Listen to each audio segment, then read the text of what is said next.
காவிரி விவகாரத்தை மத்திய அரசும் காங்கிரசும் அரசியலாக பார்ப்பதாக அதிமுக எம்பி நவநீத கிருஷ்ணன் குற்றம் சாட்டியிருக்கிறார். இது தொடர்பாக அவருடன் டெல்லி செய்தியாளர் நிரஞ்சன் நடத்திய கலந்துரையாடலை இப்போது பார்க்கலாம்.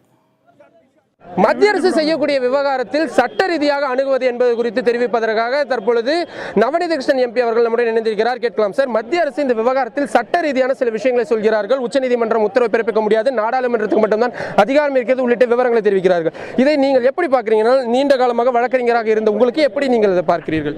கடந்த 30ஆம் தேதி அட்டார்னி ஜெனரல் திரு ரோட்டகி அவர்கள் காவேரி மேனேஜ் போர்டு அமைப்பதற்கு மத்திய அரசு தயாராக இருக்கிறது, மாநில அரசினுடைய ரெப்ரசன்டேட்டிவ்களை கொடுங்கள் என்று கேட்டு ஒத்துக்கொண்டு வந்திருக்கிறார்.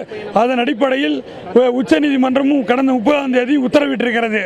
இப்பொழுது எடுக்கின்ற நிலைப்பாடு அரசியலை ஒழிய சட்டத்தின்படி அது சரியல்ல. தமிழக அரசின் சார்பாக இந்த மாதிரியான வாதங்கள் முன்வைக்கும் பொழுது உச்சநீதிமன்றம் ஏற்றுக்கொள்வதற்கான வாய்ப்புகள் இருக்கிறதா? இந்த விவகாரத்தில் தற்பொழுது மத்திய அரசு என்ன மாதிரியான நடவடிக்கை எடுத்தால் இந்த காவிரி மேலாண்மை வாரியத்தை உடனடியாக அமைப்பதற்கான வாய்ப்பு இருக்கிறது? இப்பொழுது அவர்கள் நேற்று தாக்கல் செய்த மனுவை மத்திய அரசு வாபஸ் பெற வேண்டும்.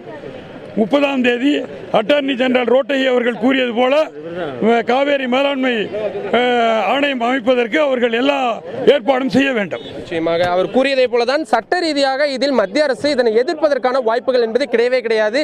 ஏற்கனவே நிறைய விவகாரங்களில் உச்சநீதிமன்றம் தானாக முன்வந்து நிறைய நீர் திட்டங்களுக்கு அனுமதி வழங்கியிருக்கின்றார்கள். அதே போல இந்த விஷயத்தில் மத்திய அரசு தனது நிலைப்பாட்டினை மாற்றிக்கொள்ள வேண்டும் என்ற ஒரு மிக முக்கியமான வாதத்தினை இன்றைய தினம் வைத்திருக்கின்றார்.